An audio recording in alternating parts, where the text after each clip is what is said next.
रामू आणि श्यामू हे दोघं शेजारी एका गावात राहत होते. रामू अतिशय सज्जन माणूस असतो आणि श्यामू स्वभावाने खूप खडूस आणि भांडकुदळ असतो. रामू गावात गाडा लावून उसाचा रस विकतो आणि श्यामू दर 10 दिवसांनी एक नवीन उद्योग सुरू करत असतो. रामू गावातल्या एका चौकात आपला उसाचा गाडा घेऊन पोचतो आणि त्याच वेळी तिथून श्यामू जात असतो. सकाळ सकाळ ह्याचं तोंड बघितलं. सडलेला ऊस आणून धंदा करतो आणि एक मी आहे, सगळा उत्तम प्रतीचा माल विकत घेतो, पण सगळे माझ्यावर इतके जळतात की त्यामुळे माझा धंदा बुडतो आहे. अरे भाऊ, तू इतका त्रस्त का होतोस? ज्याचं त्याचं नशीब असतं. आणि जर तुला असं वाटतं की मी लोकांना सडलेल्या ऊसाचा रस पाजून फसवणूक करतो, तर भावा, हा धंदा तू सुरू कर. असं बोलून रामू त्याच्या कामात बुडून जातो. कसला तरी विचार करत श्यामू आपल्या घरी निघून जातो. मोठा घमेंडखोर झालाय हा रामू. त्याची घमंड उतरवलीच पाहिजे. या रामूला वाटतं की त्याचा हा धंदा उत्तम सुरू आहे, पण त्याला माहित नाही की सध्या उन्हाचे दिवस आहेत, म्हणून सगळे लोक उसाचा रस पितायत आणि माझा धंदा तर इडली डोसे विकण्याचा होता, पण गावकऱ्यांना ते पसंत नाही पडलं. आतापासून मी सुद्धा उसाचा रस विकेन आणि खूप पैसे कमवेन. श्यामू स्वतःच्याच विचारात त्याच्या घरी पोहोचतो आणि उसाचा रस विकण्यासाठी गाडा तयार करतो. दुसऱ्या दिवशी श्यामू आपला गाडा घेऊन रामूच्या बाजूलाच धंदा सुरू करतो. एक माणूस उसाचा रस पिण्यासाठी रामूकडे येतो. अहो भाऊ, एक ग्लास उसाचा रस द्या. किती रुपयाचा आहे? दादा, अगदी ताजा आणि मधुर रस आहे. एका ग्लासाचे फक्त 10 रुपये. तेव्हा श्यामू मध्येच बोलतो, एका ग्लासाचे फक्त 5 रुपये. हो, फक्त 5 रुपये. तेही थंडगार, खास उसापासून काढलेला रस. एकदा प्याल तर रोज याल, पुन्हा पुन्हा याल. अरे वा, किती छान आहे. मी 10 रुपयात 2 ग्लास पिऊ शकतो. रामू दादा, तुम्ही खूप महाग विकताय. तुम्ही राहू द्या, मी श्यामू कडून रस घेतो. किंमत कमी कर आणि खास उसापासून बनवलेला रस दे. तो माणूस सुद्धा रामूचा गाडा सोडून श्यामूच्या गाड्यावर जाऊन उसाचा रस पितो आणि मोठ्या आनंदात तिथून निघून जातो. काय रे रामू, मी म्हटलेलं ना की कधीही आपल्या कामाची घमेंड करू नये. बघ, तुझी सगळी घमेंड उतरवली की नाही? असेच काही दिवस जातात आणि रामू खूप निराश होऊन जातो. श्यामू कमी प्रतीचा उसाचा रस काढत असे आणि त्यात पाणी मिसळत असे आणि रामूपेक्षा कमी किमतीत रस विकत असे. त्यामुळे सगळे ग्राहक त्याच्याकडे जाऊन रस पित असत. एक दिवशी सकाळी रामू अतिशय निराश मनाने गाडा घेऊन रस विकण्याकरता येतो. पण आज त्याचं कामात फारसं लक्ष नव्हतं, कारण हल्ली त्याची विक्री खूपच कमी झाली होती. म्हणूनच त्याचं आता कामातलं सगळं लक्ष उडालं होतं. पण जेव्हा तो येतो आणि पाहतो, श्यामूच्या गाड्यावर खूप गर्दी झालेली आहे. तू आपल्या सडक्या उसाच्या रसामुळे आम्हा सगळ्यांची तब्येत बिघडवली आहेस. ज्या कुणी तुझ्या गाड्यावरचा रस प्यायला आहे तो आजारी पडला आहे.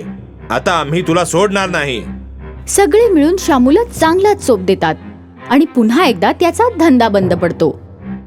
मी जेव्हा मार खात होतो तेव्हा रामू मला वाचवायला नाही आला. मी आज असं काही करतो जेणेकरून रामू उद्यापासून उसाचा धंदाच करू शकणार नाही.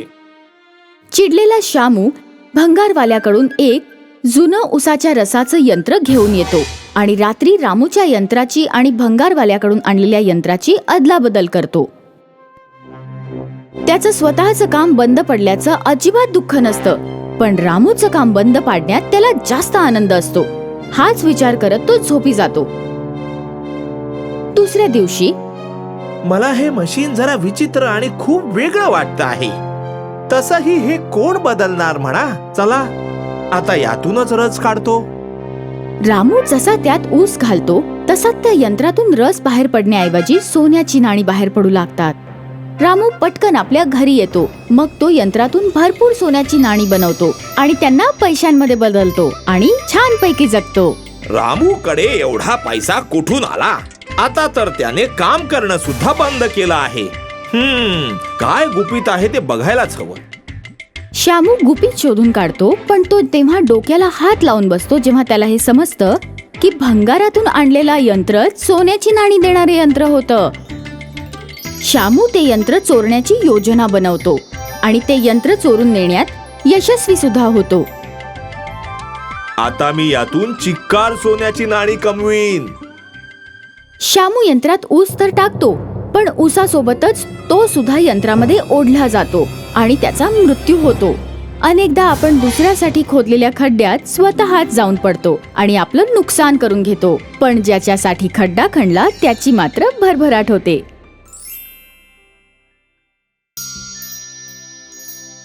जीवन हा एक गरीब माणूस होता. मजुरी करून तो आपल्या परिवाराचं पोट भरत असे. त्याच्या कुटुंबात तो, त्याची आई आणि लहान बहीण पायल असे तिघच होते. हे घे आई, या महिन्याचा पगार. बाळा, हे तर सगळं ठीक आहे. तुझ्या या कमाईत आपलं जेमतेम भागत असतं. पण आता पायल मोठी होते. थोड्या वर्षांनी आता तिचं लग्न करावं लागेल. हो हो आई, मला माहित आहे. म्हणूनच अजून एक काम शोधण्याचा प्रयत्न करतोय. कसलं काम शोधतोयस? काल लल्लू भेटला होता. म्हणत होता की बाहुबली शेठना शेताची राखण करण्यासाठी रात्रपाळीला एक माणूस हवाय. मी त्यांना सांगून टाकलं की मी उद्यापासून येतो. तेही तयार झाले. पण बाळा, तू दिवसभर इतके कष्ट करतोस आणि मग रात्रीचं जागरण कसं जमणार तुला? सगळं जमेल आई, तू काळजी करू नकोस. दुसऱ्या दिवसापासून जीवन दिवसा काम, मजुरी आणि रात्री राखणीचं काम करू लागला. ते पावसाचे दिवस होते.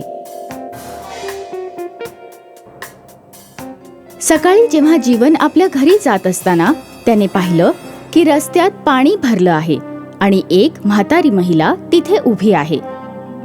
त्या म्हातारीच्या हातात एक छत्री होती. काय झालं आजी? सगळीकडे पाणी भरलंय, मी कसं जाणार यातून? बस एवढंच आहे ना, मी तुम्हाला पुढपर्यंत सोडू शकतो. चला. जीवन त्या म्हातारीला उचलून घेतो आणि तिला घेऊन रस्ता पार करतो. खूप आभारी आहे तुझी, तू एक खूप भला माणूस आहेस. त्याच वेळी ढगांचा जोरदार गडगडाट होऊ लागला. खूप मोठा पाऊस येणार असं दिसतंय. तू माझी छत्री घेऊन जा. अरे नको नको आजी, याची काही गरज नाही. मी जाईन असाच. घे रे बाळा, तुला हिची गरज लागेल. इतकं प्रेमाने देते आहे मी, घे ना. छत्री घेण्यासाठी जीवन आपला हात पुढे करतो आणि तेव्हाच त्याच्या चेहऱ्यावर पाण्याचे थेंब पडू लागतात. तो वर बघू लागतो. हे बघ आजी, छत्री घेतल्याबरोबर पाऊस सुरू झाला. पण जेव्हा जीवनने समोर बघितलं तेव्हा ती म्हातारी गायब झाली होती. आता फक्त त्याच्या हातात ती जादूची छत्रीच होती. आजी कुठे गेल्या आणि इतक्या पटकन कशा गायब झाल्या? नक्की काय घडतंय ते जीवनला काहीच समजत नव्हतं. पाऊस येतोय म्हटल्यावर त्याने ती छत्री उघडण्याचा विचार केला आणि जेव्हा तो छत्री उघडतो तर पाहतो की छत्रीच्या आतून प्रकाशाचा झोत बाहेर येत आहे. छत्री सोन्याप्रमाणे चमकत होती.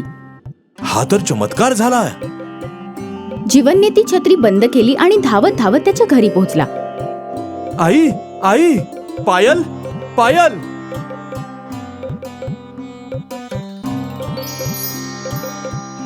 अरे काय झालं?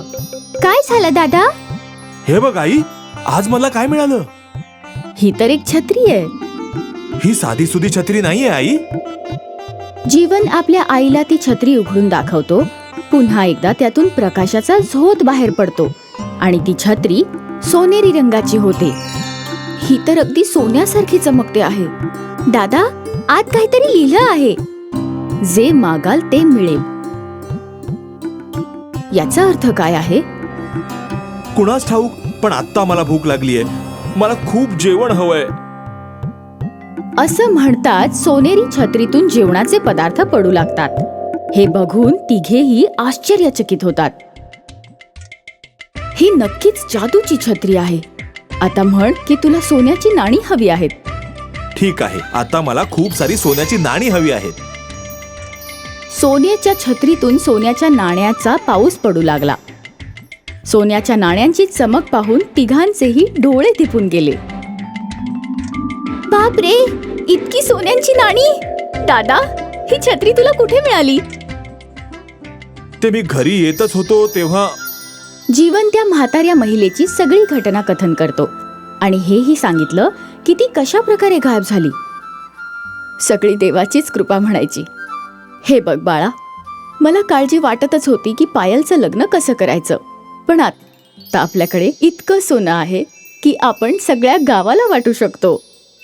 असंच करूया आई. जीवन आपल्या हाताने मुठभर सोन्याची नाणी वेगळी काढतो. इतकी नाणी आमच्यासाठी पुरे झाली. बाकीची नाणी गावातल्या गरिबांना वाटूया, म्हणजे त्यांचं सुद्धा भलं होईल. अगदी बरोबर बोललास. झालं तर मग जीवन ती सोन्याची नाणी गरीब गावकऱ्यांना वाटू लागतो. ही गोष्ट लल्लू बाहुबलीला जाऊन सांगतो. होय मालक, तो जीवन सगळ्या गावात नाणी वाटत फिरतोय. कालपर्यंत स्वतः गरीब होता, पैशासाठी दारोदार भटकत होता. अचानक त्याच्याकडे इतकं सोनं कुठून आलं? कदाचित त्याला आपल्या शेतात ती नाणी सापडली असतील. हो, असंच झालं असणार. म्हणजे त्या नाण्यांवर माझा हक्क आहे, माझा हक्क. तू जरा शोध काढ की नक्की भानगड काय आहे. बाहुबलीने लल्लूला जीवनवर पाळत ठेवण्याकरता पाठवून दिलं.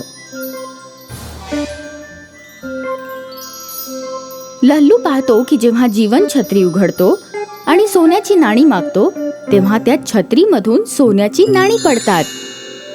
म्हणजे याच्याकडे जादूची छत्री आहे. तर मला आता ही गोष्ट मालकांना सांगायला हवी. लल्लू धावत धावत बाहुबलीकडे जातो आणि तो पाहतो ते सगळं सांगतो. तुला खात्री आहे की छत्री सोन्याची आहे आणि त्यातून सोन्याच्या नाण्यांचा पाऊस पडतो? हो मालक, छत्री उघडली की सोनेरी होते आणि मग सोन्याचा पाऊस पडू लागतो. ठीक आहे, चल मग ती छत्री त्याच्याकडून परत घेऊ.